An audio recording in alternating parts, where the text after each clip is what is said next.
คุณเคยสังเกตบ้างไหมคะเวลาที่เราเดินเข้าไปในสถานที่บางแห่งความรู้สึกที่พอเราหลุดเข้าไปในที่แห่งนั้นน่ะมันมีบรรยากาศที่แตกต่างไปจากสถานที่อื่นๆโดยสิ้นเชิงหรือว่าเวลาเราพูดคุยกับคนอื่นแล้วเราเห็นว่าดวงตาของคนตรงหน้าของเราเนี่ยเป็นประกาย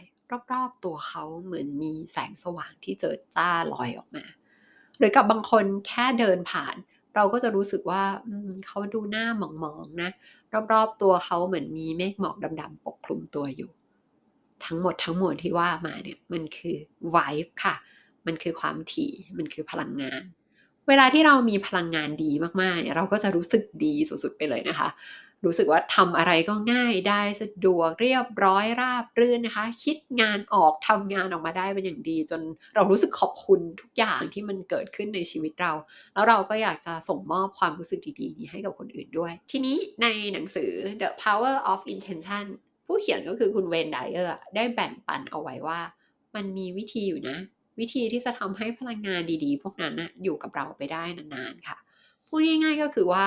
มันมีนิสัยบางอย่างอยู่ที่ถ้าเกิดเราสามารถทำนิสัยพวกนี้ได้จนเป็นปกติแล้วมันจะทำให้เราสามารถมีพลังงานดีๆพวกนั้นได้ง่ายขึ้น และพลังงานดีๆพวกนั้นอยู่กับเราได้นานๆด้วยค่ะวันนี้อยู่ดีๆก็เลยจะคุยกันเรื่องนี้ค่ะ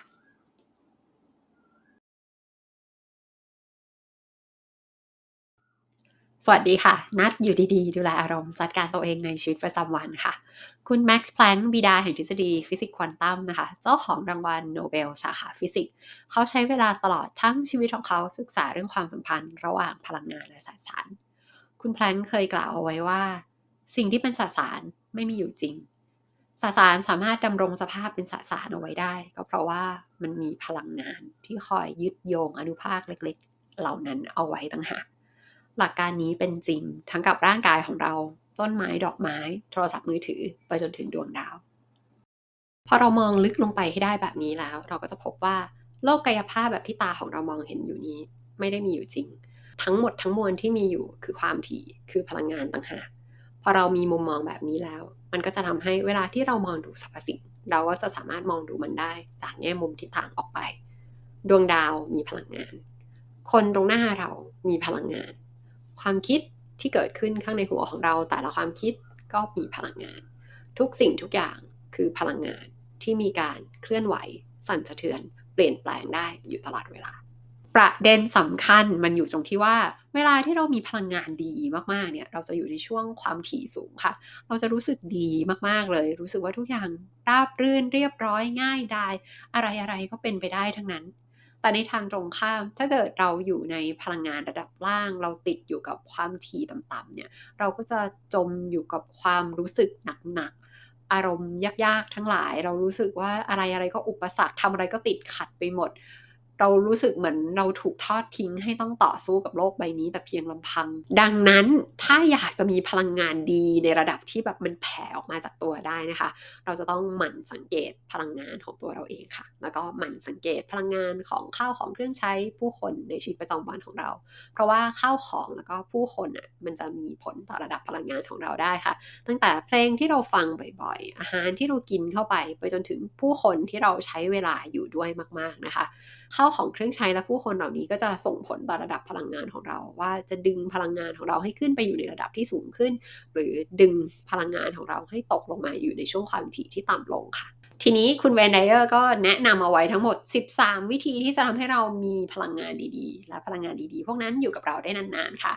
แต่เพื่อความง่ายนัดขอแบ่งกลุ่มนิสัย13อย่างนี้เป็น3กลุ่มนะคะนั่นก็คือกลุ่มแรกสิ่งที่เราต้องเลิก กลุ่มที่2สิ่งที่เราต้องเลือกและกลุ่มที่3ก็คือ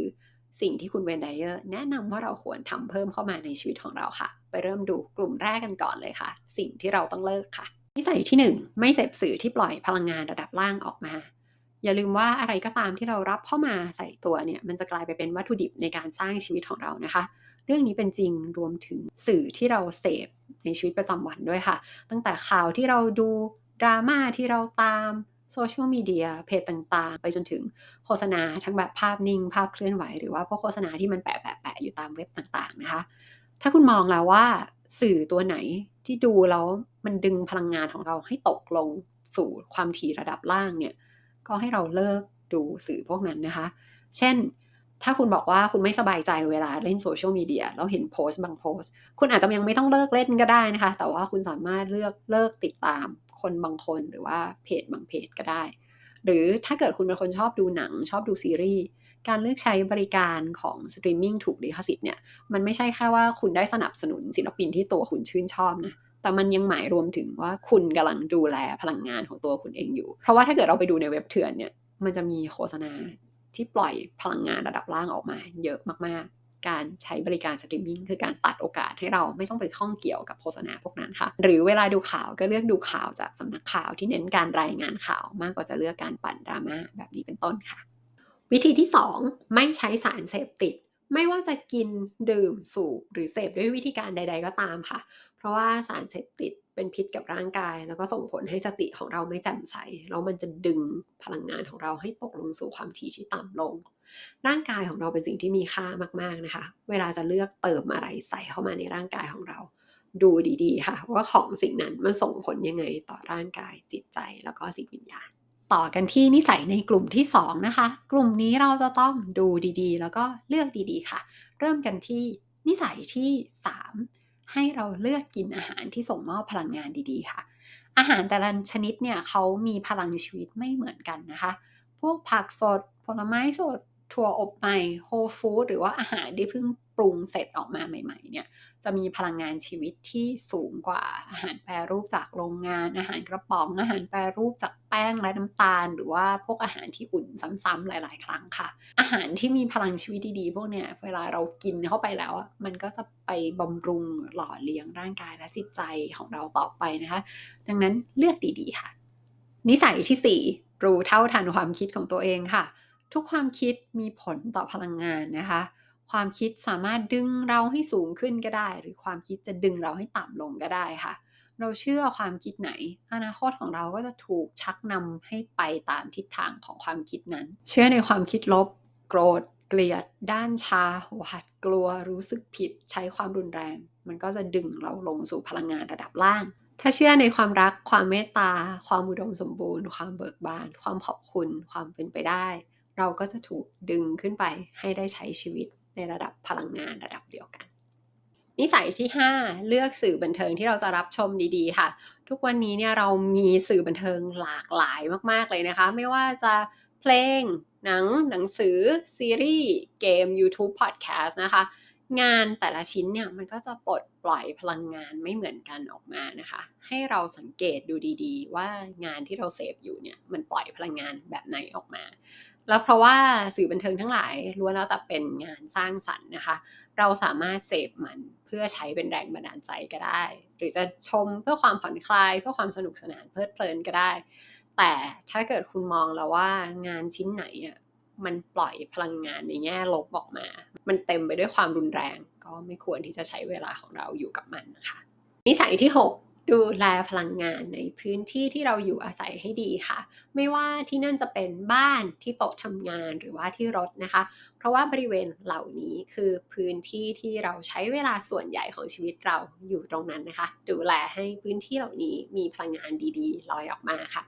ถ้ากับคนที่เขาจริงจังเรื่องนี้นะคะเขาก็จะไปปรึกษาหมอดูฮวงจุ้ยค่ะอัญเชิญสินแสให้มาช่วยปรับพลังงานที่บ้านที่ทำงานให้นะคะ แต่ถ้าเกิดเรายังไปไม่ถึงจุดนั้นนะเราก็ดูแลเฉพาะพื้นฐานก็พอนะคะให้แสงแดดส่องถึงอากาศถ่ายเทสะดวกดูแลรักษาความสะอาดเป็นประจำจัดทุกอย่างให้เรียบร้อยสบายตานะคะหรือคุณจะใช้หลักการของคอนโดมาริเอะก็ได้ค่ะเวลาที่เราจะนำเข้าของชิ้นใหม่เข้ามาสู่พื้นที่ของเรา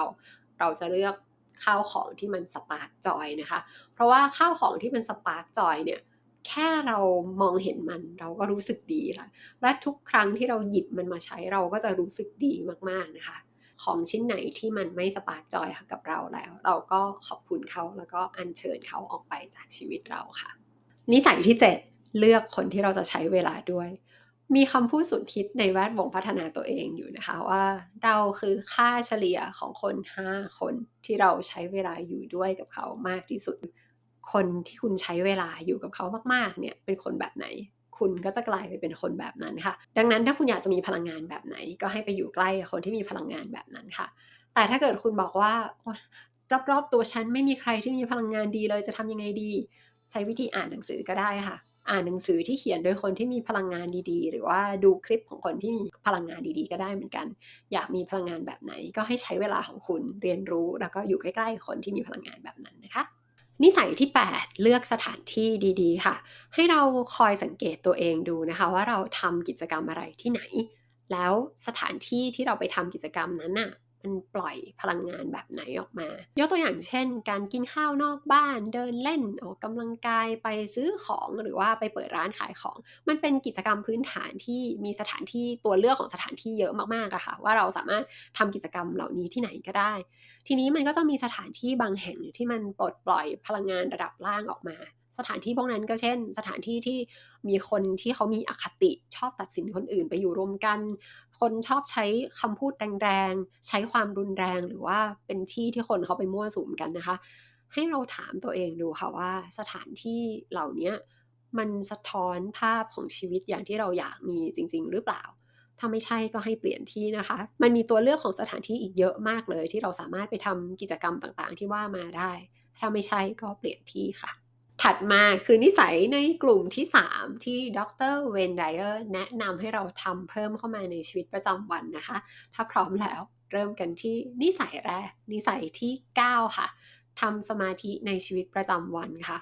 ถึงแม้เราจะทำได้แค่5นาทีต่อวันแต่ก็ยังดีกว่าไม่ทำเลยนะคะเพราะว่าเวลาที่เราทำสมาธิเนี่ยเราจะได้อยู่กับปัจจุบันค่ะเราจะเข้าสู่ความสงบนิ่งเราจะได้พักผ่อน เราจะได้รับการเติมเต็มพลังดีๆ เพิ่มเติมเข้ามา แล้วเราก็จะได้ฝึกฝนสติของเราให้เฉียบแหลมไปด้วยค่ะ นิสัยที่10ใช้ประโยชน์จากภาพถ่ายค่ะภาพถ่ายเนี่ยเขามีพลังในตัวมันเองนะคะแต่ว่าภาพถ่ายแต่ละภาพเนี่ยก็ทำปฏิกิริยากับแต่ละคนไม่เหมือนกันบางท่านอาจจะชอบภาพวิวแบบวิวเมืองบางคนอาจจะชอบแบบวิวทิวทัศน์ธรรมชาติบางคนก็อาจจะชอบเป็นรูปครอบครัวนะคะอัดรูปใหญ่ๆแล้วก็วางไว้ตามจุดต่างๆของบ้านบางคนถ้าเป็นวัยรุ่นเนี่ยก็จะชอบตั้งภาพหน้าจอมือถือตัวเองเป็นไอดอลที่ตัวเองชื่นชอบใช่ไหมคะ หรือถ้าใครมีลูกแล้วเนี่ยก็นัดมักจะเห็นคนอัดรูปลูกตัวเองนะคะแล้ววางไว้ที่โต๊ะทำงานหรือไม่ก็อัดเป็นรูปเล็กๆใส่ไว้ในกระเป๋าสตางค์ค่ะหรือถ้าท่านไหนทำวิชั่นบอร์ดเสร็จแล้วจะตั้งวิชั่นบอร์ดเอาไว้ในจุดที่ตัวเองมองเห็นได้บ่อยๆก็ได้นะคะลองเลือกภาพถ่ายที่มันสปาร์กจอยคุณนะคะแล้วก็ตั้งมันไว้วางมันไว้แปะมันไว้ในจุดที่คุณมองเห็นบ่อยๆ ส่วนภาพไหนที่มันไม่ได้ให้พลังงานดีๆออกมาอีกต่อไปแล้วก็ขอบคุณมันแล้วก็เก็บมันลงไปค่ะ นิสัยที่11ใช้ affirmation แบบข้อความเขียนค่ะปกติถ้าจะใช้งาน affirmation น่ะเราต้องพูดออกเสียงออกมาใช่ไหมคะ affirmation คือประโยคดีๆที่พอเราพูดออกมาแล้วมันจะสร้างพลังส่งพลังหนุนนำให้เราก้าวไปยังชีวิตในทิศทางที่เราอยากจะมุ่งไปนะคะแต่ว่าวิธีแบบที่คุณเวนไดเออร์แนะนำอะไม่ได้บอกให้เราพูด affirmation ออกมาแต่บอกให้เราเขียนข้อความ affirmation นั้นอาจจะปริ้นออกมาแล้วก็เอาไป เข้ากรอบแล้วก็แปะไว้ข้างฝาในจุดที่เราสามารถมองเห็นได้บ่อยๆค่ะ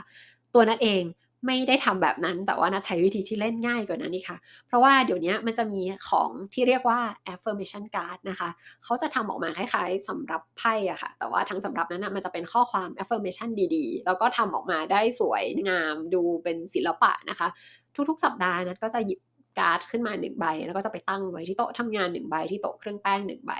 ทุกๆเช้าเวลาเราไปอยู่ตรงนั้นเนี่ยเราก็จะได้อ่านข้อความดีๆเป็นการย้ำเตือนตัวเองในทุกๆวันนะคะพอขึ้นสัปดาห์ใหม่นัดก็สับๆๆสำหรับ affirmation card เด็กนั้นใหม่แล้วก็หยิบใบใหม่ขึ้นมาตั้งแล้วเราก็จะได้รับประโยชน์จากข้อความดีๆเหล่านี้เรื่อยๆค่ะ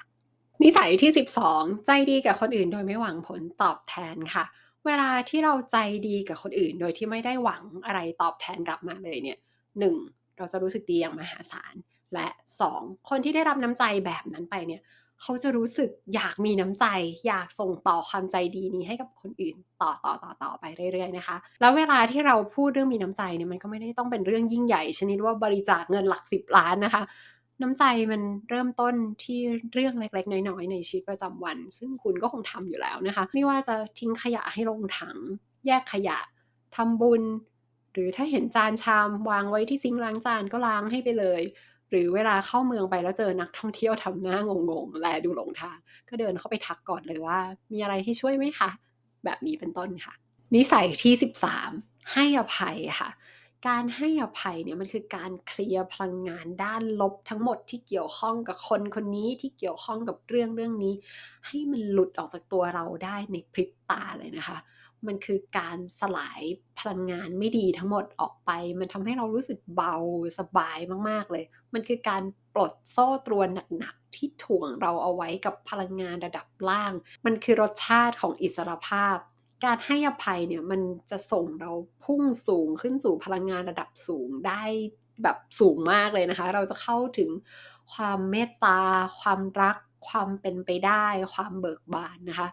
ดังนั้นให้อภัยตัวเองค่ะให้อภัยคนอื่นให้อภัยบ่อยๆ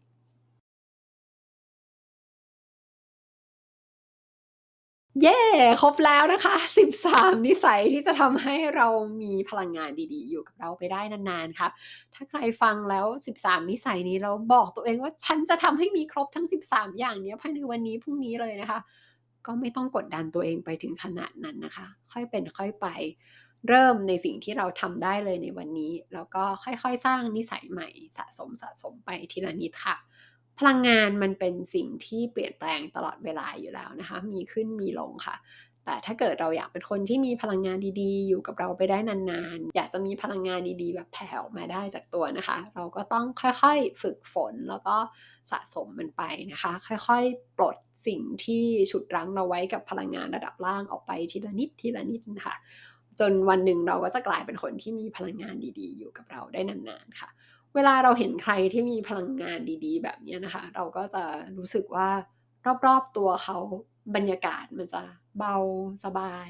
มากๆเลยแล้วก็รอบๆที่คนคนนั้นอยู่มันจะรู้สึกสว่างมากๆเลยนะคะขอบคุณที่ใช้เวลาอยู่ด้วยกันขอบคุณที่ติดตามรับชมอยู่ดีๆ Live Well อย่าลืมว่าคนสร้างสรรค์ใช้ชีวิตสร้างสรรค์ดูแลตัวเองทุกท่านสวัสดีค่ะ